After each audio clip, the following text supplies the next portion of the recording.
काय मागणी? मुळात मनोज दादांसारख्या एका 6 कोटी मराठ्याचं दैवत असणाऱ्या नेतृत्वाबद्दल जर हा व्यक्ती असा बोलत असेल तर तुमच्या आमच्या सामान्य लोकांच्या बद्दल कसा बोलत असेल, लोकांना काय पद्धतीनं तो धमक्या देत असेल याचा विचार तुम्ही आम्ही केला पाहिजे. आणि या व्यक्तीनं आज मनोज दादांना मारण्याची, डायरेक्ट गोळ्या घालण्याची भाषा करतोय. हे अतिशय दुर्दैवी आहे, हे अतिशय लज्जास्पद आहे. या त्याच्या वक्तव्याचा मी जाहीर आणि तीव्र निषेध करतो.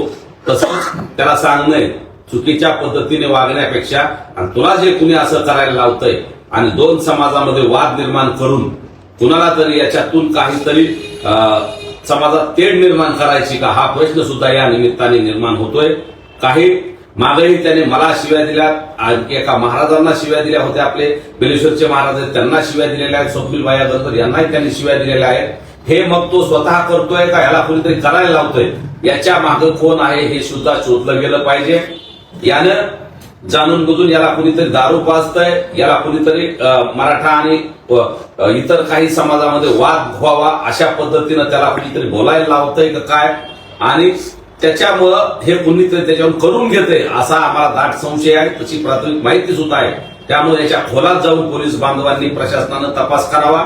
याच्या अगोदर मी शिवाजीनगरला बांगर साहेब तिथं पीआय आहे 3-4, त्यांच्याकडे तक्रार दिलेली आहे, परंतु त्यांना तो अद्याप आरोपी सापडलेला नाही. त्यांच्या कारवाई त्याच्यावर अजून मागच्या गुन्ह्यात काही झालेली नाही.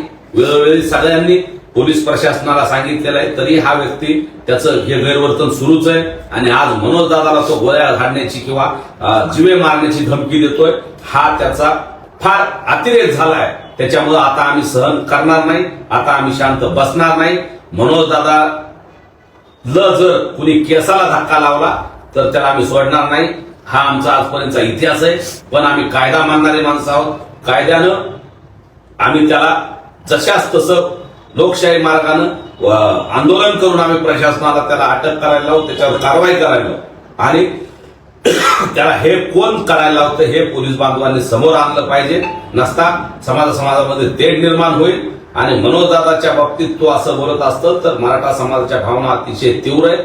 समाज सहन करणार नाही. हे सगळं समाजाच्या भावना अनावर होतील आणि मग यातून लोकशाही मार्गानं पुन्हा रस्त्यावर जनसमुदाय येण्याची शक्यता आहे.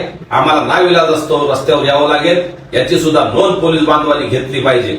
त्यामुळं अशा व्यक्तींना कठोरात कठोर कायदे कलम लावून कठोरात कठोर शासन झालं पाहिजे, ही आमची मागणी आहे. आम्ही जर पोलिसांनी पुढच्या काही दिवसात त्याला अटक केली नाही किंवा त्याच्यावर कारवाई केली नाही तर आम्ही लोकशाही मार्गाने आंदोलन करायला मागे पुढे बघणार नाही.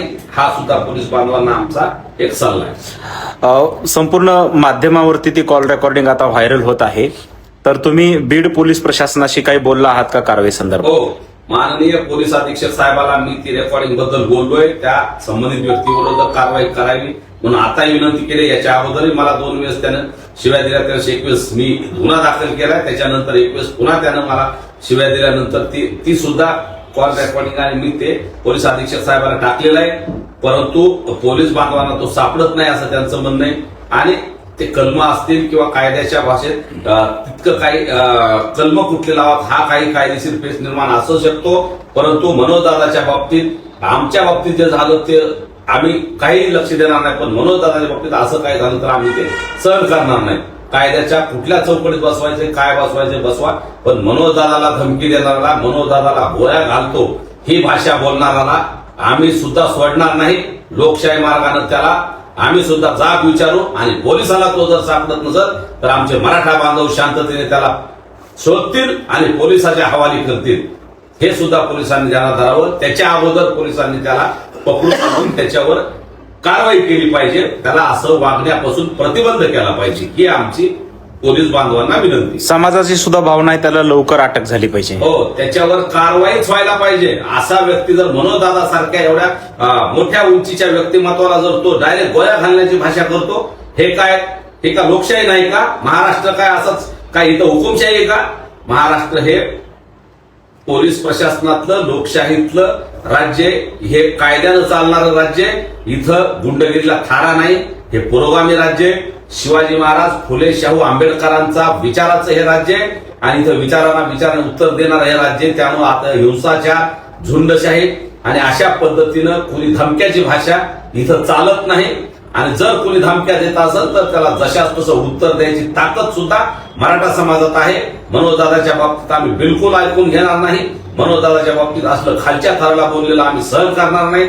आणि त्यांना मारण्याची भाषा करणाऱ्याने अगोदर 100 विचार केला पाहिजे की आपण हे कुणाच्या सामन्याहून करतोय आणि कशासाठी करतोय याचं सुद्धा आत्मचिंतन त्या व्यक्तीने केलं पाहिजे.